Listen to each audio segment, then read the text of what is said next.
Bobby Bartolome! Cassie Beltran!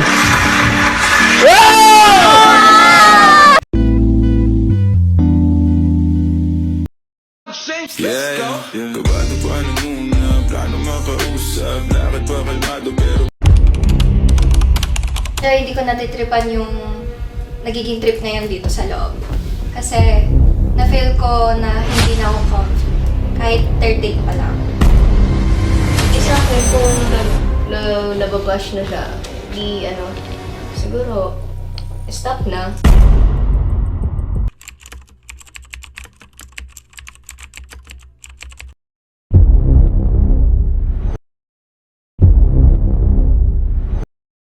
Pinansin na niya ako after open forum.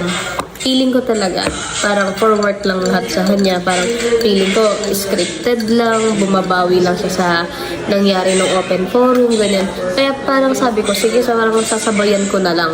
Parang sabayan ko na lang na ganito, ganyan. Hanggang sa one time, biglang after ng secret bar, parang nag-open up siya sa akin. Tapos mga ilang araw na yon na nag-open up kami sa isa't isa. Parang lumalalim na. Tapos na-open up ko yung na-open up ko yung about sa akin. Tapos na-open up niya yung about sa kanya. Mga ganong Tapos, kumbaga, siguro kinagabihan or kinabukasan, nag-ask ako sa kanya. Sabi ko sa kanya, hindi pa lang ako nagtanong. Nagsalita muna ako sa kanya. Sabi ko, natatakot ako. Sabi ko, baka mamaya, bumabawi ka lang sa akin. Baka mamaya, scripted lang pala lahat. Na for work lang lahat na ginagawa. Tapos sabi niya sa akin, sabi niya gano'n. Paano yun? Hindi, masama. Sabi niya gano'n. Parang, sabi niya, hindi naman daw siya magiging ganun sa akin kung hindi siya na-attach sa akin, ganyan.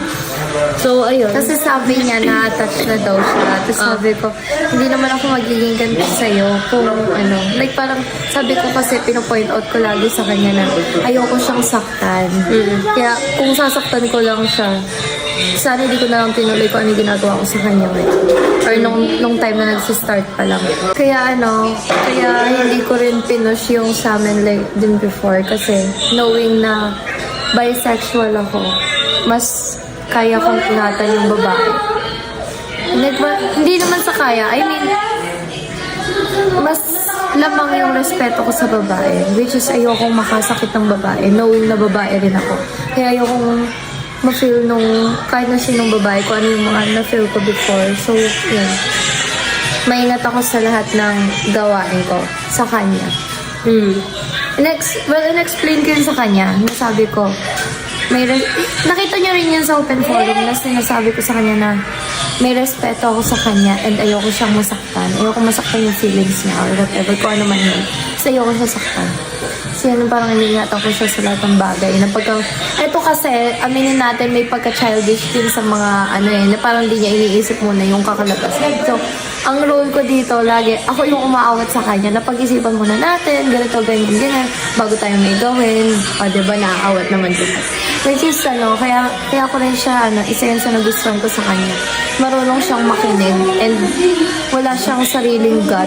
Pagka meron siyang gut feeling, mag-explain lang ako, maintindihan na rin niya. Gano'n naman kasi dapat para mag-work rin. Kailangan nagkakaintindihan and inaalam yung side niya sa isa't isa. 1, 2, 3. Sa kisame, kakaisip kung paano sasabihin sa'yo. Gusto, Hindi ka naman naalis eh! Never lang naman masento. Pare mo magdila kung yan ka. Di ba gusto mo mahilo? Ba't ikaw nagbigay? Oh guys, mawalang galang na pero magsilayas tayo dito. I love you, Jowa. Bagay tayo. Pangatlong prank ko na to sa'yo, ha? Sa iba. Pangatlong prank na namin to. Galang na pero magsilayas. sa kisame, kakaisip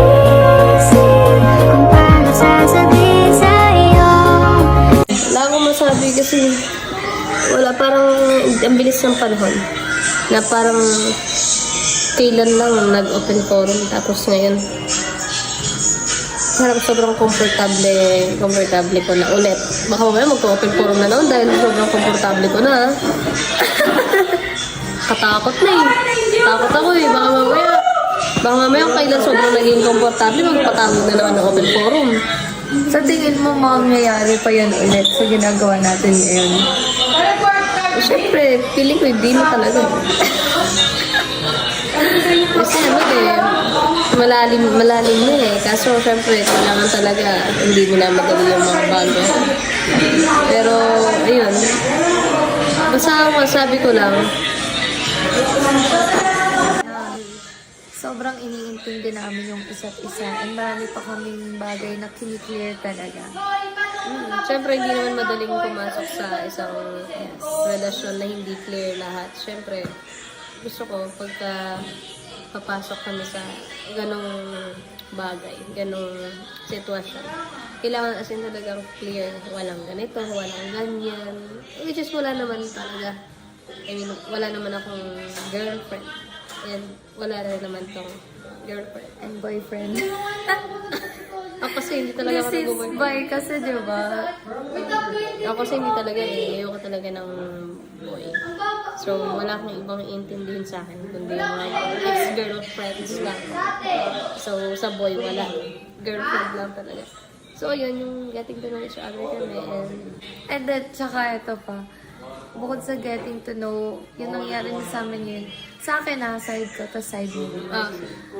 Sa side ko, pagka medyo nawawala na siya sa mata ko, nahanap ko na siya. May ikot yung mata ko.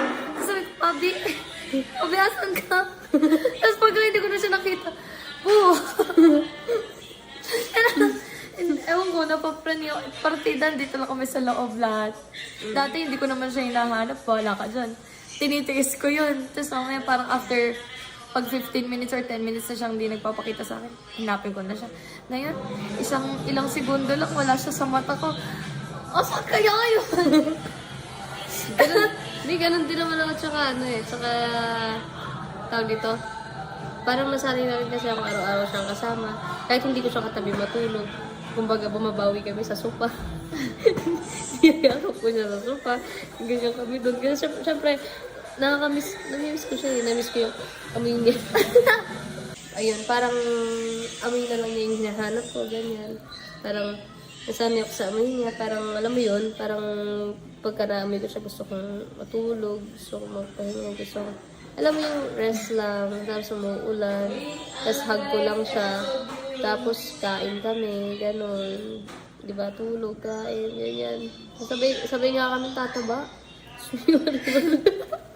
Basta yun, parang nasanay na ako na nandito siya lagi sa tabi ko. And sana, pagkalabas namin, ganito, and sana may much better pa na mangyari.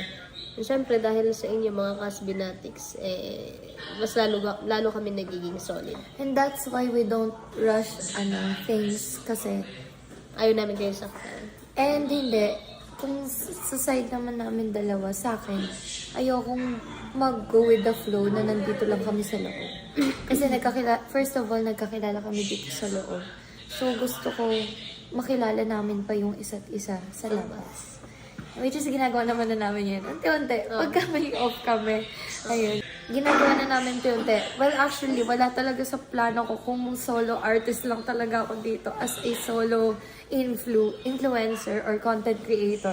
Wala sa plano kong lumabas or mag-day off. Pero sa kanya nag-go ako. Ganun talaga pagka kasi na-attach ka na sa tao. Talagang ganun. Wala eh. Ako pumasok din ako dito, di naman ako naghahanap ng love team eh. Diba? Puro third wheel nga ako nun pala, Amber. Pumasok ka, hindi napigilan. Nakupid. Pero wala. Cupido kaya yan. Maraming salamat.